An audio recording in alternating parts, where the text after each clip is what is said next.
Is the government doing enough to help Canadian soldiers suffering from mental health issues? Are we prepared as a nation to deal with what's expected to be a flood of veterans dealing with post-traumatic stress disorder and other mental health issues after their experiences in Afghanistan?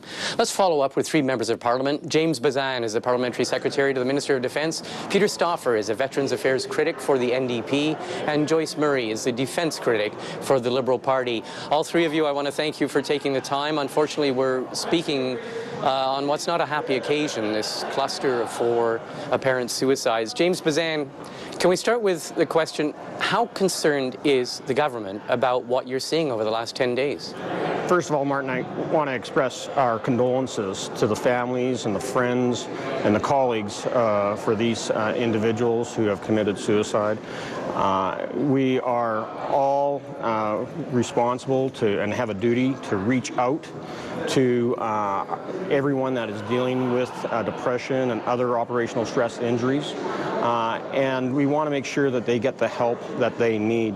So as a government, we have been increasing funding by over $100 million to all health care, and out of the increase, over $11 million has gone to increasing the mental health budget, which is now over $15 million. We've almost doubled the number of mental health workers, and making sure that those that are being deployed or have been deployed are getting the training to self-identify their own mental health, as well as training those around them. So not only their colleagues, but their family, so that they can see if there's any change in their mood, in their behavior, and their overall mental health. Because often with operational stress injuries, we now see when they actually start to manifest themselves. So we need to continue to work through our joint personnel support units, where many serving members are currently serving, because they need to receive the assistance they need.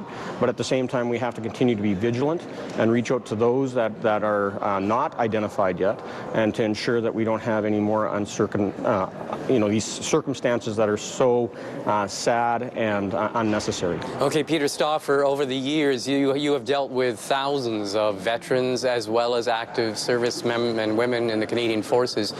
What could the government and the armed forces be doing more? Well, first of all, again, like James, my sincere condolences to the family and friends and to the entire military family for what had just transpired over the last few days. There are several things the government can do to assist in a situation. It may not mitigate this concern in the future, but it will definitely help.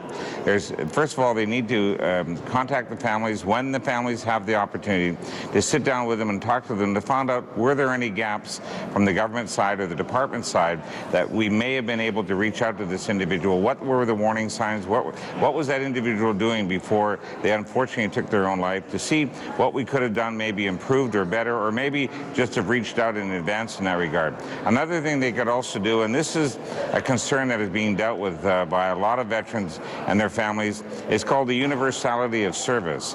When you come forward and you admit that you have a concern and you're diagnosed with an OSI or PTSD injury, the clock starts ticking on your removal from the military. There's a 3-year limit that you have, and then you're out of the military.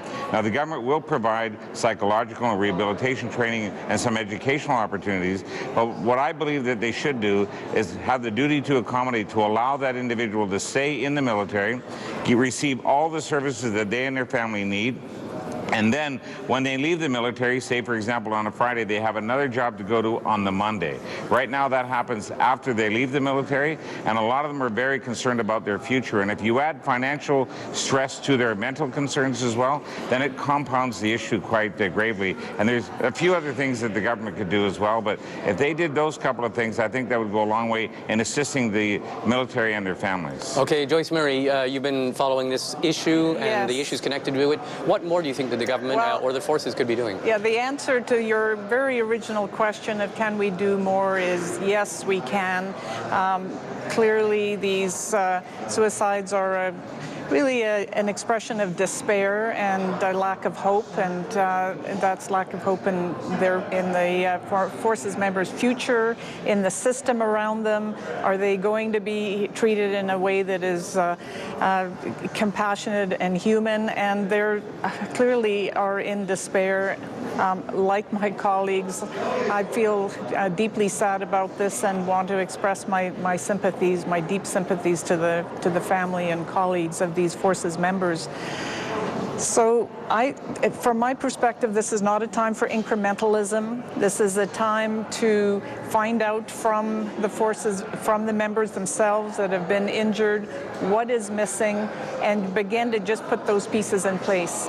We know that just a few years ago, there wasn't a single psychiatrist or clinical psychologist in the employ of the armed forces, not a single one. So we may have more now, but it's still not enough. And there's at least 75, 76 professionals that are in the pool to hire, but are stuck in a bureaucratic limbo and are not on the ground working for these forces members. Okay. So we need for them to have hope.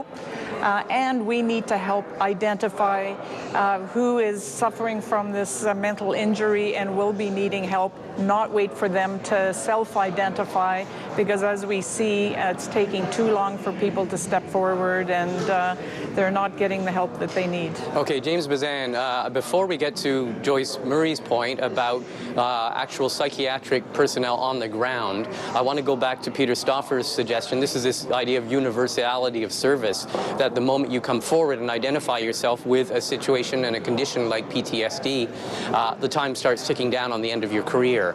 Is there any way of getting around that, a solution to that? Because are people going to come forward if they mean it ends, de facto ends their career? There's actually a lot more flexibility and universality of service than what's been portrayed so far. You know, the member of the Canadian Armed Forces who is currently enrolled in a JPSU and it has to meet the deployability issue of being still an active member of the Canadian Armed Forces, works with a team of occupational therapists, psychiatrists, medical doctors, and the commanding officer, and no one is forced out before they're ready to leave. So there's a number of different, analyses done. Are you going to be able to recover? And then what about what are you doing to help with recovery, whether it's physical or invisible injury that you have, an operational stress injury? And then we need to if the case is that they're not going to be able to recover and go back into the force, then it's about transition and how we go about transition and making sure that they still receive all the medical and mental health attention that they deserve, and then help them with that. So the number is actually always moving, and it all comes down to the consent of both the member of the Canadian Armed Forces as well as the team of medical experts and the commanding officer working alongside them. Okay, what about the issue of, you mentioned the budget, and everyone's heard the government say that the budget's now past $50 million in terms of psychiatric and other services to members of the forces. But the fact remains that the Forces Ombudsman has repeatedly been critical of the fact that you're not meeting your own targets. The forces are not meeting their own targets in hiring mental health workers and having them in the field. The number of mental health workers in the field, I understand, has not even changed since 2010. So how are you going to get them deployed, as Joyce Murray referred to? So just remember, first of all, that this is a very competitive market for mental health workers in the public health system, along with the military system. Yeah. And we have almost doubled those numbers since we've come to office. So things are moving in the right direction. We have also gone and taken off the freeze of hiring the individuals that are needed to fill the spaces that we have right now and need in the mental health units across this country. So we want to make sure that the clinics are fully staffed, and so there is no freeze in place on hiring civilians to fill those public service roles. Additionally, we've also made sure that the reservists who have been serving in the JPSUs are also able to continue on as Class B reservists. So they're full-time, they're there to ensure continuity, and this has also been a step that we've made as a government to ensure that we are addressing this need and continue to work with the members. The one thing I also want to make sure that we do stay today, Martin, is that there is a Canadian Forces Member Assistance Program, and it is a confidential 24/7 toll-free telephone line in both official languages. It allows those members, along with their families, that if they see any identifiers that they are concerned about the mental health and the mood of their individual, they can phone in toll-free. And I just want to put this number out there. It's 1-800-268-7708. And now, again, it's about all of us taking our responsibility and duty of people that are in our lives, people that we interact with, and to see if there has been any change, and if they need help, and those that already say, I'm in a bad place, I need help right now, this is a number they can call and get the help that they need right now. Okay, Peter Stauffer, you've followed this. I want to get to you in a second, Joyce Murray. A lot of people are saying that we are finishing our commitment in Afghanistan in March. There'll be almost 600 people will have returned from Afghanistan. There's a lot of anticipation that as more people, as we finish the Afghanistan mission, that there's going to be more demand for the services, there's going to be more cases, there's going to be more distress coming back to our shores. What do you make of it, Peter? What are your concerns? Well, it's not just Afghanistan. We're still dealing with a lot of effects from Rwanda, Bosnia, and Bosnia, and all of those issues. In many cases, the events of PTSD can occur years later after the event. But I just want to correct my good friend, Mr. Bezanson, on something. Over 200 military personnel are 3B released, which is medically released, before their 10th year of service in the military. That happened 2 years in a row, and it's going to happen again this year. And what that means, if they've got 8.5 years or 9 years in, and they don't get the 10 year in, they lose out on a tremendous amount of pensionable benefits for the rest of their life. And we had the case of Corporal Kirkland and Corporal Hawkins, which were very well publicized. They didn't want to leave the military, but they were forced out in many ways, and this is causing a problem within that. So I encourage the government to very quickly look at universality of service and understand that that 3-year limit has to go, that these individuals should be able to stay in their careers in the military until they have other suitable employment which they've been adequately trained for. And if they did that, it may go a long way in mitigating some of the problems. But to the answer to your question again, it's not just Afghanistan. Yeah. We're dealing with an awful lot of folks. If you look at Mr. Dallaire the other day and his press conferences that he had done, these concerns, the recent deaths are affecting him greatly, and he had those events 21 years ago. And so it's not something that goes away. You carry PTSD with you for the rest of your life. And it's not just the government, and I want to emphasize it. This is a parliamentary responsibility from all of us to ensure that the men and women get the services and benefits they require. Okay, I want to just give the last word to Joyce Murray. To you, Joyce. The armed services, the members don't fail us, and we can't fail them as a society, as a parliament, as Peter said, or as a government.